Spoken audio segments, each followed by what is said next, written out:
Hello, ladies and gentlemen, and everything in between. Welcome back to Geeks Watch.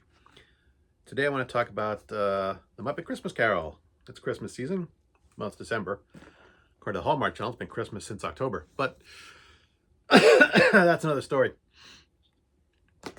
So I want to talk about the Muppet Christmas Carol. The Christmas Carol itself is a well-known story. Everybody knows the outline, but I'm going to outline it anyway. Ebenezer Scrooge, old miser, hates people, visited by the ghost of his ex-partner, tells him to be visited by the ghost of 3 Christmas spirits in order to save him from the fate which currently will befall him. The ghost of Christmas past shows him his past. Ghost of Christmas present shows him what's going on now. Ghost of Christmas yet to come shows him what will happen in the future. We learn that maybe Scrooge may not have a reason for being as miserly as he is, but certainly life has not always been fair to him. He discovers empathy for his fellow man, recovers his humanity, and becomes a nice person at the end. The story in a nutshell, the Christmas Carol. It's a beloved Christmas carol beloved Christmas story by Charles Dickens. I can, off the top of my head, think of 8 different versions of this story that exist in film or television. I like most of them. I also have the novel. I read it for the sake of knowing what the original version was. But I want to talk about the Muppet Christmas Carol's Muppets version of it specifically. This is actually one of the better adaptations, as in more like faithful to the novel, which seems very weird because there weren't any Muppets in the original Christmas Carol. But the decision to use Gonzo as Charles Dickens within the film narrating it lends it a certain gravitas, oddly enough. Gonzo is one of the most bizarre Muppets. I love him dearly because of that. But the character of Gonzo himself, he is incredibly bizarre, but thinks of himself as an artist, as a highbrow. He thinks of himself as a highbrow artist. So having him take on the serious role of narrator kind of makes sense. It fits his character well, and it is just done so well. And he narrates actual lines from the book. He was as what was the line? Scrooge was sharp as a flint, secretive and self-contained as an oyster. Those lines are from the book. He was a tight-fisted hand to the grindstone Scrooge, a greedy, wrenching, grasping, covetous old sinner. These are lines taken directly from the novel, from Charles Dickens' original story, narrated by Gonzo. So it gives this version a certain theatrical feel that the other versions don't quite have. Yes, it's Muppets. Yes, it's silly, but I find that because of that, because they are able to blend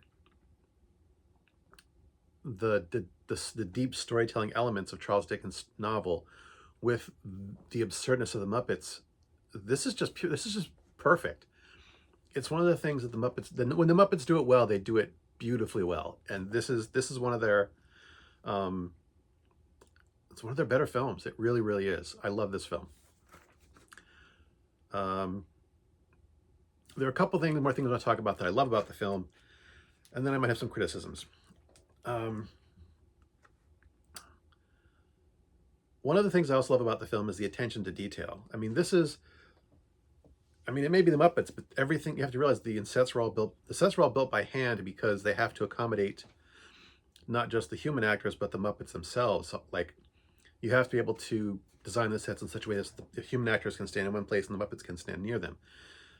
All the floors have removable sections, large enough for one person to stand in and put their hand up with the Muppet. The entire set's built that way.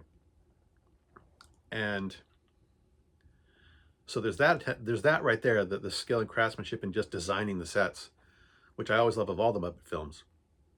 But there's the specific attention to detail here just little things. Like there's a scene early in the film where Gonzo picks up Rizzo the rat and uses him to wash a window with, just to wipe a filthy window clean.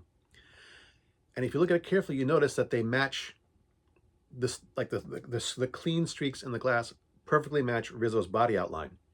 You know, it's got his hat, his his body and shoulders is perfectly wiped out, in streaks. Just little things like there's later on in that scene, because they're Gonzo and Rizzo are looking through the window.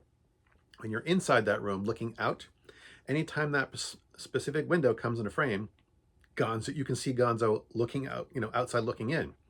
And they didn't just prop a dummy Muppet there. You can see him moving. He is, looking around, watching the scene unfold. They didn't have to do that. But there's all little stuff like that. There's another scene in the film where you're looking down the street and you see 3 Muppets standing in the street in the snow. And they've made footprints for all 3 of the Muppets that are in the street, and no other, like the snow, they did it perfectly. The snow is down, and they've marked out Bean's footprints. They've marked out Rizzo and Gonzo's footprints in the snow, and that's the only footprints you see, the only tracks in the snow that you see. There's little details like that all throughout the film.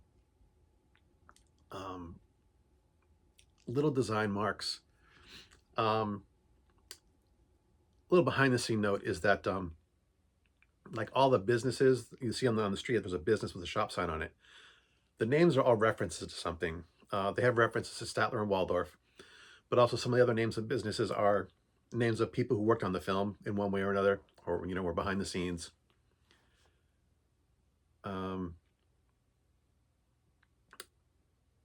So those are just things I love about the film. The Muppet performances are all great. But some criticisms. Michael Caine. I love Michael Caine. He's an amazing actor. I really, really love his work. I love his work in this, mostly. There are a couple scenes where I don't think he really nails it. Where they kind of like, it's like I don't think he quite got that scene. Not the entire scene. There's like little moments. There's a scene early in the film where the line from Scrooge is, if the poor would rather die than they should do it and decrease the surplus population. That little end of the line, decrease the surplus population, it sounds forced. It doesn't sound quite as authentic as the rest of his speech, his angry speech. There's like 3 different instances like that in the film where it just kind of throws me. I don't think he does it really well enough, and it tosses me out of the scene. And these are the things I felt on my first. I've watched this movie's 30 years old, I think, or close to it, and I've watched it almost every year. I saw it in the theater. This is still on VHS. My family watches this film every single year for the last 30 years. It's gotten a lot of use. The tape is starting to wear thin. We're gonna have to replace it. We'll get to that later. But yeah, there's like 2 or 3 scenes with Michael Caine that I just don't think he delivered it in a way that felt real to me. And I think because I have seen other versions of this film and seeing actors who have totally nailed those lines, kind of, I have that comparison. But that's really one of the only criticisms I have about the film. Michael Caine himself, he said he made this film because he wanted to make a film that his granddaughter could see. All of his films are, made for adults. Some of them have very, very adult themes. Nothing really a small child could watch. So he wanted to make a film that his granddaughter could watch. He also, in making this film, when he decided to take a role, he said he was going to play it straight. He was gonna be Scrooge. He was not going to be goofy or silly. He was going to treat the Muppets as normal actors. He was not going to, this is not an episode of the Muppet Show. This is a film. He was gonna be the straight man in the film. Which, on one hand, I do kind of admire. Like, he made that decision. But the other thing is that it almost isn't necessary, because I've watched like performances or with Jim Henson and stuff and the other Muppet performers when they're on like a talk show or something, or even like behind the scenes footage, when people are talking, like when Jim Henson was, like on a talk show on Johnny Carson and the Tonight Show or whatever, and he would pull out Kermit or Rolf or Dr. Teeth or whatever, and he'd put it on his hand, people would talk to the puppet as though a real person. There's something about it And Jim Henson's performance was always so effortless. He was so good at it that, you know, people have always treated the Muppets as though they were real people. Um, so Michael Caine's decision to do that isn't necessarily like too great a stretch, because people do it for some reason. People do it anyway. They can't help themselves to treat the puppet as though it were an actual person and not a piece of cloth and felt stuck on the end of someone's arm.